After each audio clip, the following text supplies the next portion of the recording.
Question number 2. The following is trial balance for Worth after his first year's trading. You are required to prepare statement of comprehensive income and statement of financial position.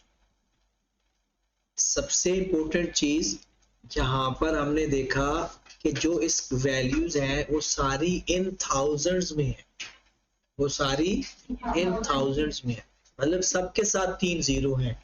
But अगर इसके बाहर कोई value आएगी, जैसे कि यहाँ पर लिखा हुआ है 4,41,66,000, तो इसके भी 3 जीरो, फिर जब अगर हमने ऊपर 3 जीरो लिख दिए ना तो इसको फिर नहीं लिखेंगे। हाँ, जिस बंदे ने भी देखिए आई कैप के अंदर ना फेल होना या ना होना, पास होना या ना होना एक और बात होती है, बट एक अंडरस्टैंडिंग और कॉमन सेंस एक बड़ी कमाल की चीज होती है।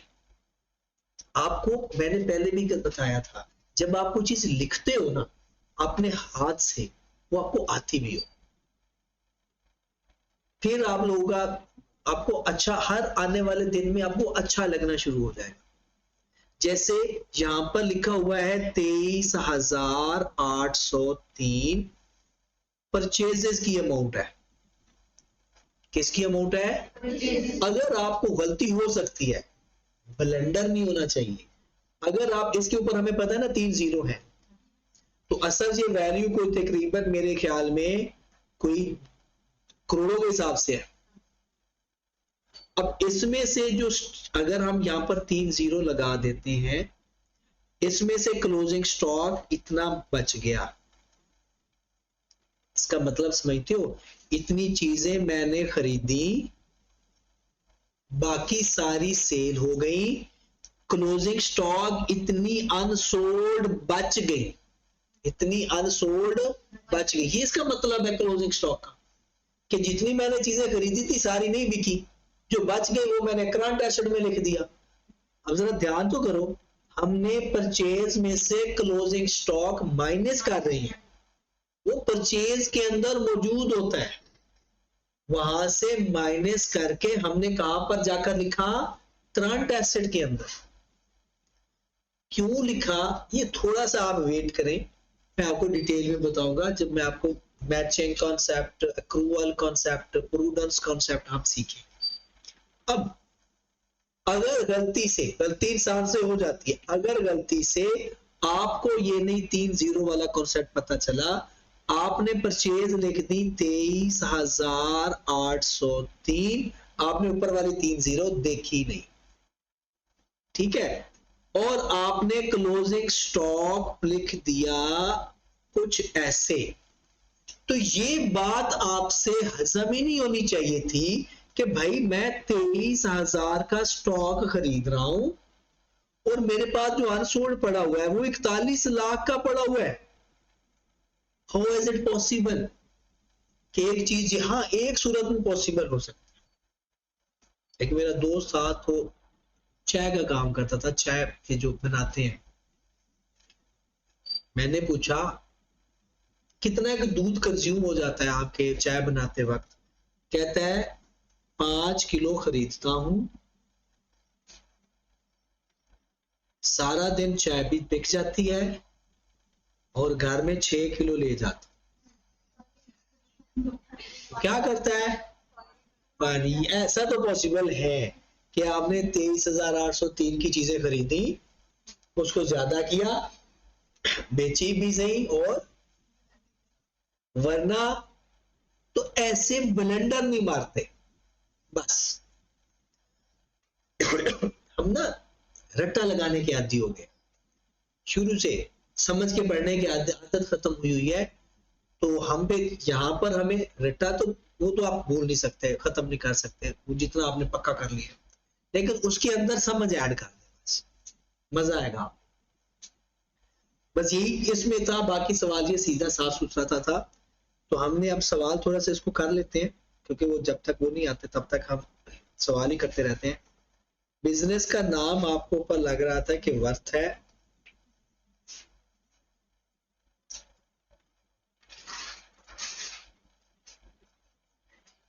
हाँ जी, यहाँ पर हम लिखते हैं कि बिजनेस का नाम worth.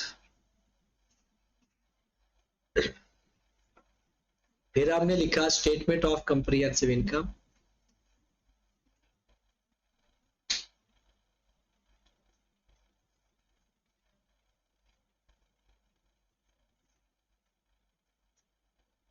For the year ended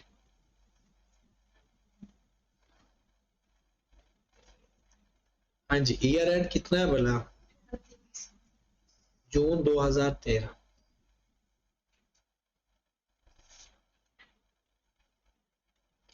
यहां पर भी रुपीज लिखेंगे और इसके नीचे या बिल्कुल साथ, ठीक हो गया। सबसे पहले हम लिखेंगे सेल्स या रेवेन्यू। कितनी सेल्स हैं जी? 28794, 28794। उसके बाद सेल्स रिटर्न और डिस्काउंट अलाउंट, क्या क्वेश्चन के अंदर है? अगर नहीं है तो इसको फाइनल करें फिर 2879। फिर उसके बाद हम लिखेंगे less cost of sales.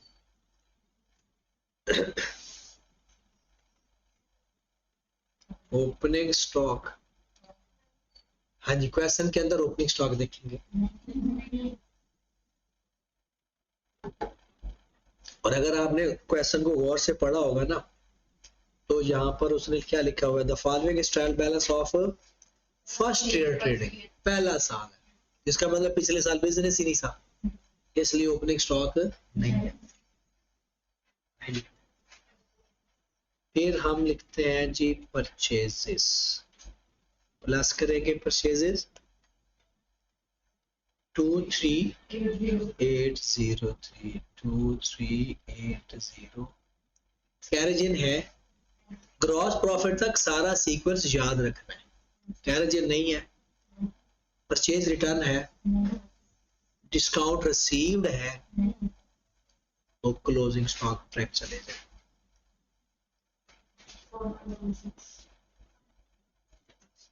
Closing stock आपका कितना है जी? 4166, 4166। Got it? हाँ जी, इनको आपस में माइनस करेंगे तो कॉस्ट ऑफ सेल आ जाएगी 196।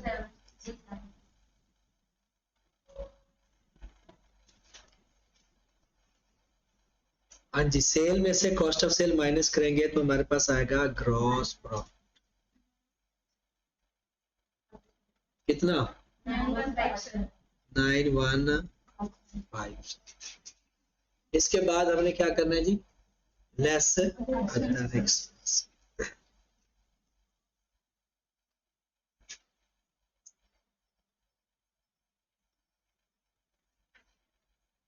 अदर एक्सपेंसेस इसकी तरतीब देना जरूरी नहीं है, सिंपल। अच्छा, जब डेबिट और क्रेडिट फॉर्म में गिवन हो ना, तो ये बात तो कंफर्म है कि अगर एक्सपेंसेस होंगे तो डेबिट साइड पर होंगे, एक्सपेंस क्रेडिट साइड पे नहीं आ सकता। पहले सेल परचेज, पहला रेंट आ गया,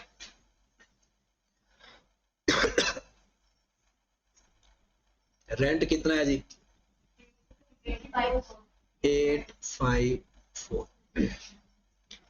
फिर उसके बाद लाइटिंग एंड हीटिंग एक्सपेंस आ गया जी, लाइटिंग एंड 4 डबल। फिर उसके बाद salaries and wages, insurance, salaries and wages कितना? कितना? 3164। उसके बाद है इंश्योरेंस 10।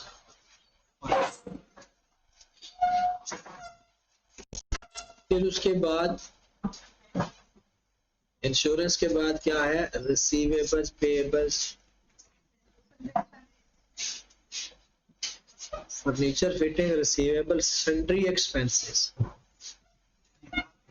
सन्ड्री एक्सपेंस कहते हैं मुख्तलिफ छोटे मोटे एक्सपेंसेस को इकट्ठा करके वो लिख देते हैं। सन्ड्री एक्सपेंसेस क्या होते हैं?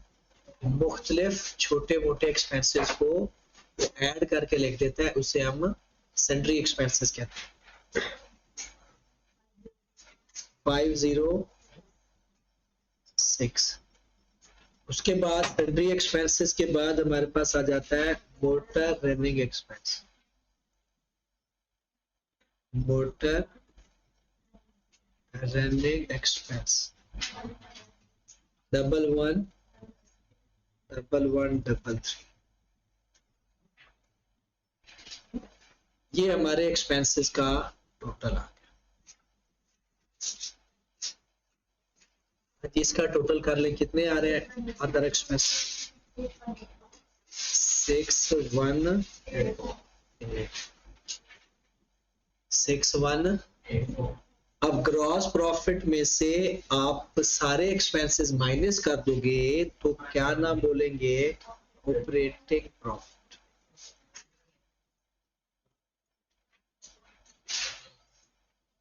हाँ जी, 9157 में से 6184 माइनस 2973। ठीक होगी बात? उसके बाद लेस करेंगे,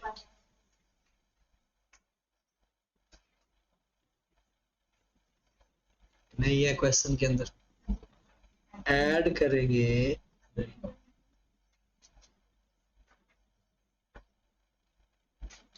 अदर इनकम भी।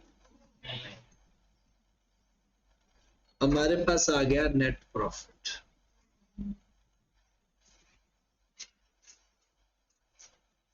टू 973।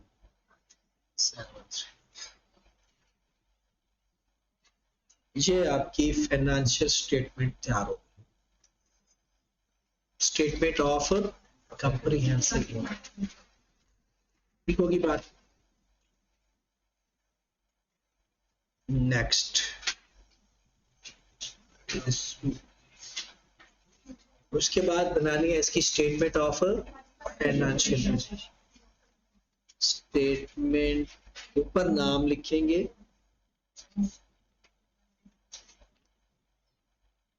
फर्स्ट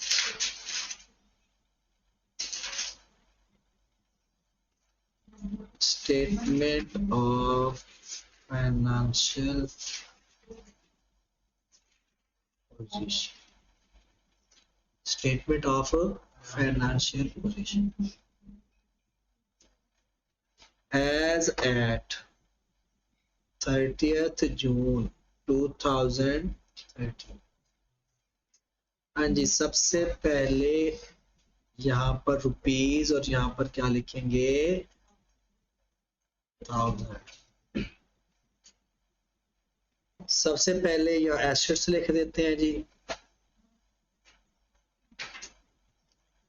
और उसमें सबसे पहले क्या लिखेंगे? Non current assets. अब नॉन करंट एसेट्स जाकर देखते हैं कि हमारे कौन कौन से नॉन करंट एसेट है। एक है लैंड एंड बिल्डिंग, एक है फिक्सचर एंड फिटिंग, और एक है मोटर। तीन तरह के हमारे नॉन करंट एसेट्स हैं। तो पहला है लैंड एंड बिल्डिंग।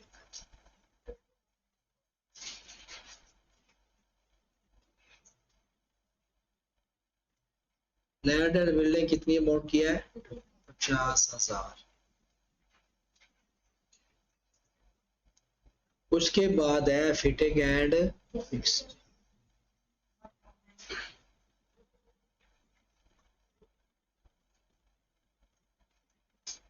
1000। उसके बाद है मोटर।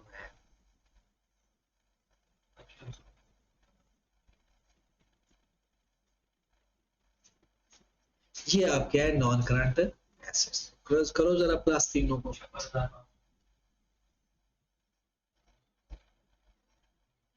56,000 एंड उसके बाद हमने लिखना है current assets. Current asset stock कहां से करते हैं स्टार्ट? Closing stock. 416600 वो तो लिखना है। उसके बाद रिसीवेबल लिखना बेहतर होता है, तो हमारे पास रिसीवेबल है 31 रिसीवेबल 3166। और कौन से करंट एसेट्स हैं? Cash at bank, cash at bank कितने से? 3847। डन। क्या और भी करंट एसेट है कोई? इसका टोटल कितना आ गया?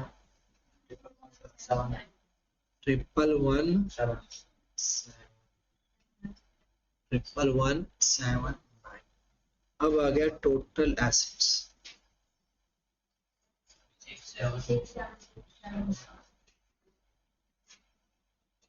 67679। उसके बाद हमारे पास आगे अगर हम बढ़ते हैं इक्विटी एंड लायबिलिटी।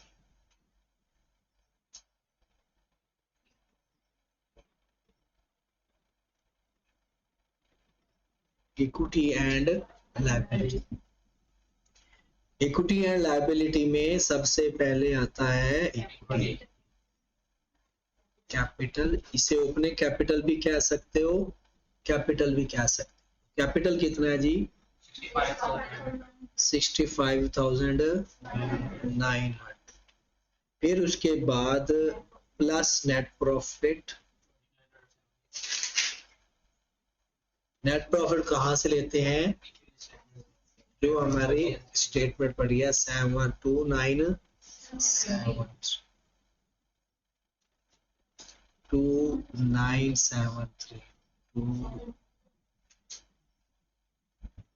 प्राइस है।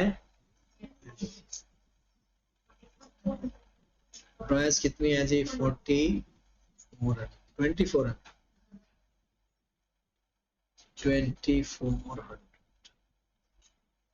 हमारे पास क्लोजिंग कैपिटल आ गया कितना? 6647। उसके बाद non current liability, non current liability है ही नहीं। फिर हम लिखेंगे करंट लायबिलिटी।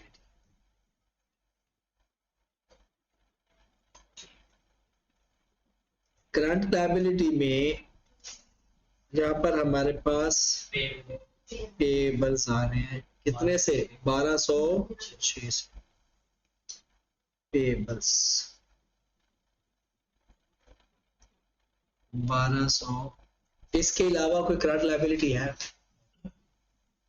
अगर नहीं है तो 1206 फाइनल करें। टोटल इक्विटी एंड लायबिलिटी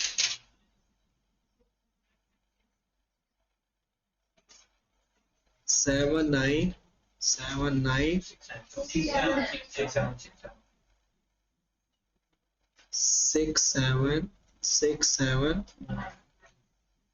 ठीक है जी। अगर इसमें कोई बात आपकी पूछने वाली बनती है, कोई बात आपको अगर समझ नहीं लगी तो वो आप पूछें, अगर नहीं पूछ रहा तो फिर अगले सवाल।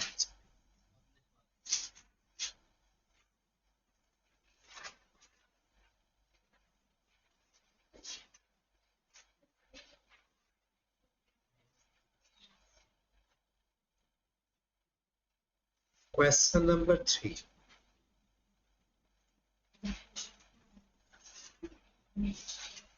and using the following information prepare the statement of comprehensive income for black for the year ended December 2013 and statement of financial position at that date। आपको purchase sales, sales return, purchase return, carriage inward, carriage outward.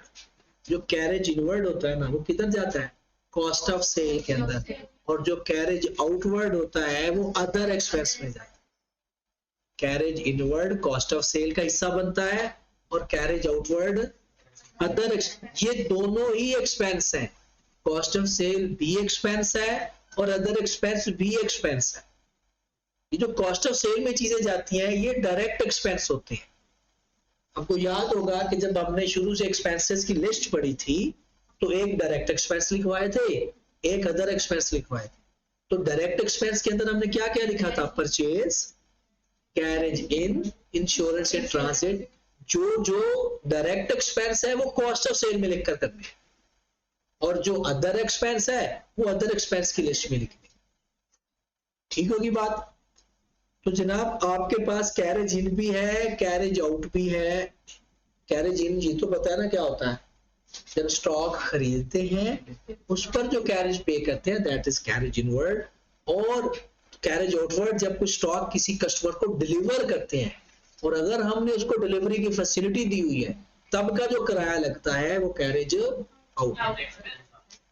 Inventory 1st January 2013, wages, salaries, rent, telephone, heat and light, motor running expense, bank interest, that is a finance cost.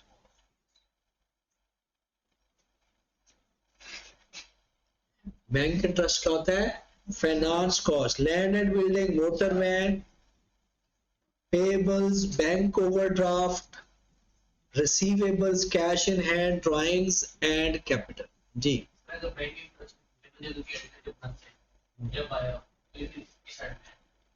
Expense क्या है,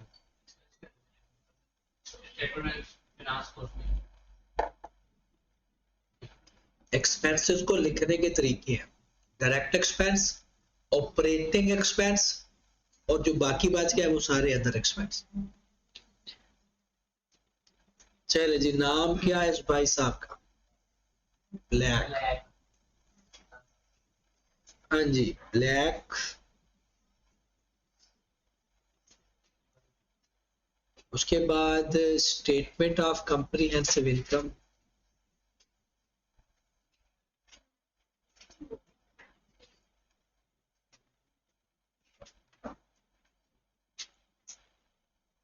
for the year ended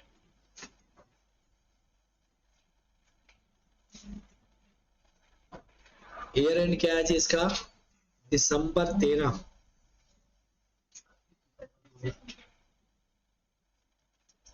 क्योंकि बात यहां पर लिखेंगे rupees. अच्छा मैं बार बार अब सवाल अपने आप में खुद सामने रखना है, मैं वैल्यूज लेता जाता हूँ और लिखता जाता हूँ, ठीक है। सबसे पहले हमने ये देखना है क्वेश्चन के अंदर सेल्स कितनी है। हाँ जी बताएं सेल्स कितनी है, इन 1000 में तो नहीं है ना, नहीं। कितना है, 135650। क्या सेल्स रिटर्न है, लेस सेल्स रिटर्न 50 माइनस करना है। क्या डिस्काउंट अलाउड है, ये मेरे पास आ जाएगा 1356 less cost of cell,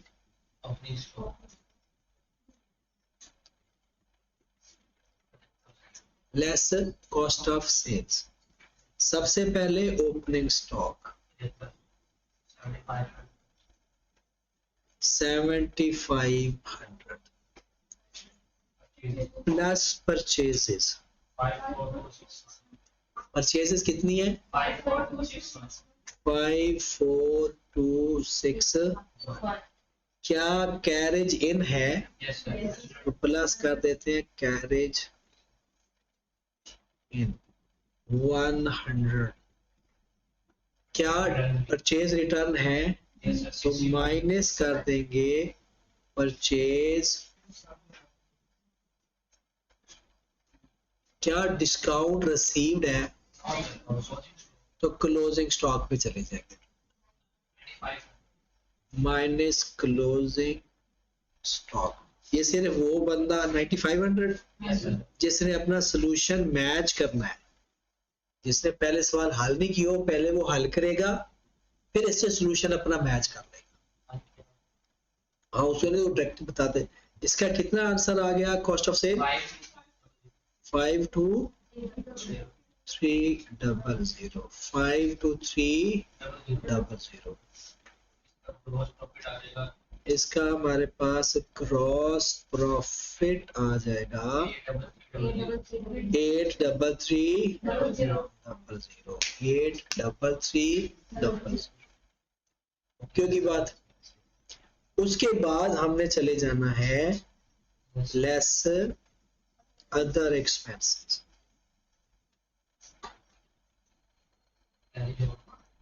other expenses में हमने यहां से अपनी लिस्ट देखनी है। सबसे पहले कैरेज आउट आ रहा है 150। उसके बाद अगला एक्सपेंस वेजेस एंड सैलरी। अच्छा जो लोग आई कॉम या बी कॉम करते हैं ना वो वेजेस को कॉस्ट ऑफ सेल में ऐड करते हैं परचेज के नीचे। वेजेस को कॉस्ट ऑफ सेल में लिखते हैं तो वो गलत नहीं है। हम जाकर कॉस्ट अकाउंटिंग में ये जाकर सीखेंगे लेकिन अभी आप लोग वेजेस या सैलरीज गिवन हो तो आपने अदर एक्सपेंस में लिख देते। उसके बाद रेंट फिर क्या टेलीफोन। अच्छा कुछ लोगों ने टेलीफोन को ये समझ लिया होगा कि एसेट है जवाब फिर भी बराबर आएगा बट ये टेलीफोन के बिल की बात हो रही है। ये जो टेलीफोन लिखा आएगा ना आपको क्वेश्चन के अंदर वो टेलीफोन बिल की बात होगी। वो हमारा एक्सपेंस है यूटिलिटी एक्सपेंस है। कितना 560।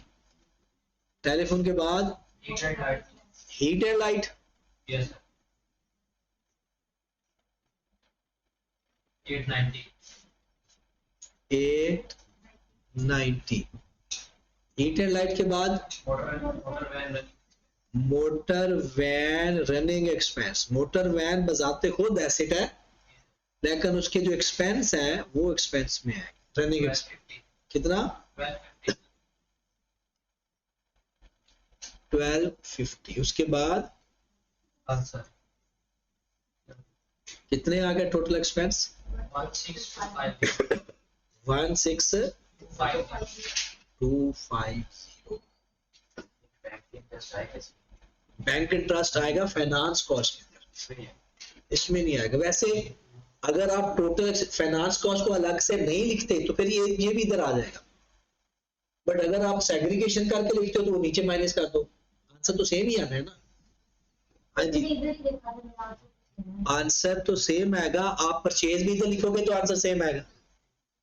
प्रॉब्लम ये है इसकी प्रेजेंटेशन कौन सी चीज कहां लिखनी है। अगर उसने ऑपरेटिंग प्रॉफिट की हेडिंग नहीं बताई हुई नहीं बनाई हुई फिर आप इकट्ठे लिख सकते हैं। अगर ऑपरेटिंग प्रॉफिट की हेडिंग है अगर ऊपर आपने लिख दिया तो फिर सवाल गलत हो जाएगा। फाइनेंस कॉस्ट Operating profit जो लिखा है, कितना ऑपरेटिंग प्रॉफिट आ रहा है operating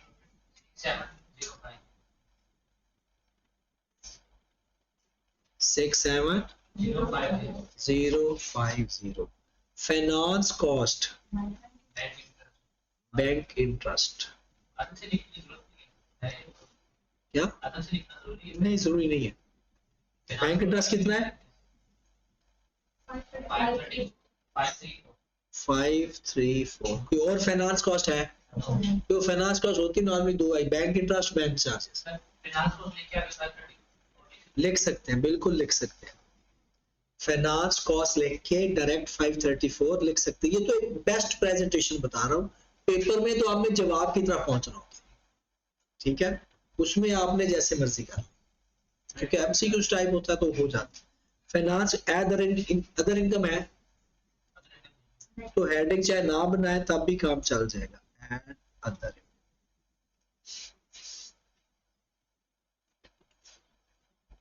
नेट प्रॉफिट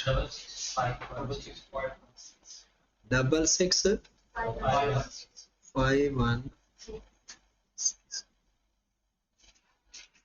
हाँ जी। नेक्स्ट हमारे पास क्या आएगा, statement of financial position, black ही रखते हैं,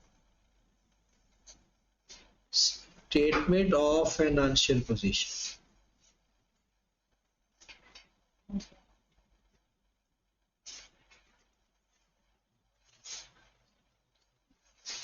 Statement of financial position as at 31st December 2000।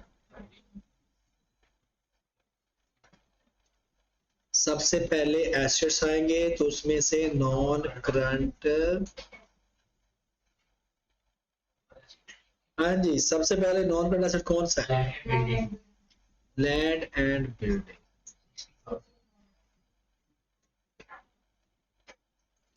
60,000। उसके बाद मोटर वैन, उसके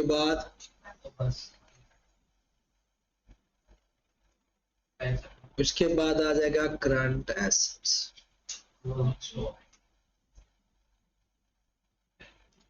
स्टॉक कितना, उसके बाद रिसीवेबल कितने, किस नाम से हैं, 80। उसके बाद कौन सा करंट एसेट है, कैश इन हैंड, और कितना आ गया टोटल, 18,300 टोटल एसेट्स, 8,335। फिर हमने चले जाना है इक्विटी एंड लायबिलिटी,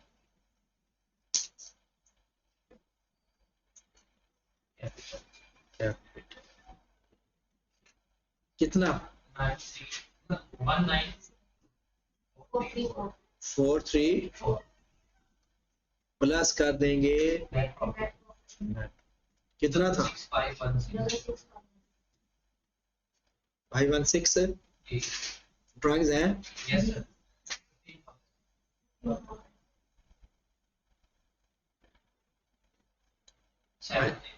कितना 70950। फिर non current liability, current liabilities, सबसे पहले पेबल्स 59, उसके बाद बैंक ओवरड्राफ्ट, वो पता है बैंक ओवरड्राफ्ट भी हमारी, बैंक ओवरड्राफ्ट कितनी 65, बस इतना 12,000 and total equity and liability 833।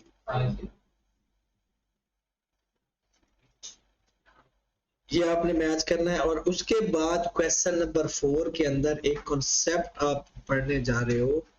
यहां पर आपको एक नजर आ रहा है पैटी कैश। पैटी कैश आपका करंट एसेट होता है। एक चीज नजर आ रही है अक्यूमुलेटेड डेप्रिसिएशन, इसे क्या बोलते हैं, जो ACC लिखा हुआ है अक्यूमुलेटेड डेप्रिसिएशन। ठीक है, ये भी बताने लगा। एक लिखा हुआ है प्लांट एंड मशीनरी की कॉस्ट, ऑफिस इक्विपमेंट की कॉस्ट। ठीक है, अभी इसके बारे में डिटेल में तो हमने पूरे चैप्टर पढ़ने हैं, लेकिन अभी क्योंकि हम प्रैक्टिस कर रहे हैं अपने फाइनल अकाउंट की, तो इसके अंदर आपने करना ये है कि अगर क्वेश्चन के अंदर डेप्रिसिएशन आए, क्वेश्चन के अंदर नहीं, ट्रायल बैलेंस के अंदर, अगर ट्रायल बैलेंस के अंदर डेप्रिसिएशन आए, क्या आए, डेप्रिसिएशन आए, उसको आपने अदर एक्सपेंस में लिखना है। किस में लिखना है, अदर एक्सपेंस के अंदर। अगर अक्यूमुलेटेड डेप्रिसिएशन आए, दोनों में फर्क है, अक्यूमुलेटेड डेप्रिसिएशन आए या इसको बोलते हैं प्रोविजन फॉर डेप्रिसिएशन, या इसको बोलते हैं allowance for depreciation. Accumulated depreciation का लफ्ज आए, प्रोविजन फॉर डेप्रिसिएशन आए या अलाउंस फॉर डेप्रिसिएशन आए, ये हमेशा किसी ना किसी नॉन करंट एसेट की हो सकता है। किसकी होगी, किसी ना किसी नॉन करंट एसेट। अब मिसाल के तौर पर आपके पास प्लांट पड़ा हुआ है, कहता है उसकी कॉस्ट 100 रुपए है, उसकी डेप्रिसिएशन नहीं, अक्यूमुलेटेड डेप्रिसिएशन 30 रुपए है। अगर कभी जिंदगी में ऐसा आ जाए तो आप जब नॉन करंट एसेट में जाकर प्लांट लिखोगे तो इन दोनों को माइनस करके लिखोगे। डेप्रिसिएशन आ जाए उसको एक्सपेंस में लिखना है, सिर्फ एक्सपेंस में लिखना है। अक्यूमुलेटेड डेप्रिसिएशन आ जाए तो जिस एसेट की अक्यूमुलेटेड डेप्रिसिएशन होगी वो किस एसेट की होगी, वो किसी नॉन करंट एसेट की होगी। तो सपोज दैट उसकी कॉस्ट 100 रुपए बताई हुई है उस नॉन करंट एसेट की और अक्यूमुलेटेड डेप्रिसिएशन 37 रुपए बताई हुई है। तो हम जब प्लांट के लिखेंगे नॉन करंट एसेट के अंदर, तो हम प्लांट लिखकर 100 माइनस 30 उसकी जगह कितना लिखेंगे, 70।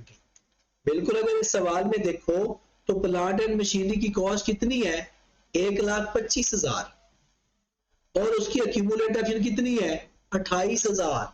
तो जब हम लिखेंगे ना प्लांट एंड मशीनरी तो 1,25,000 माइनस 28,000 97,000। रफ में कैलकुलेटर पे जैसे मर्जी फिलहाल कर लो, कल मैं प्रेजेंटेशन तो बता ही दूंगा ना। फिर नीचे लिखो है ऑफिस इक्विपमेंट 45,000 और उसकी अक्यूमुलेटेड डेप्रिसिएशन 15,000। तो 45 में से 15 माइनस करके 30,000 लिख देंगे। बात समझ लगी, इसमें और कुछ भी नहीं है, करंट एसेट। तो आपने कल क्वेश्चन नंबर 4 भी करना है, 5 भी करना है और 7 भी करना है, 6 नहीं करना। अच्छा, इस असाइनमेंट के हिसाब से इसको मैंने, क्योंकि ये पहले सिस्टम में पड़ी हुई थी, लेकिन मैंने ना क्वेश्चन नंबर 6 जो है ना डिलीट कर दिया है नई असाइनमेंट में जो आपको मिलेगी। तो इसलिए आपने ना 4, 5, 6 ही करना है एक तरह से। उस अभी आपने 6 नहीं करना, अभी इस क्वेश्चन में से 6 काट दो, 7 को 6 का नंबर दे दो।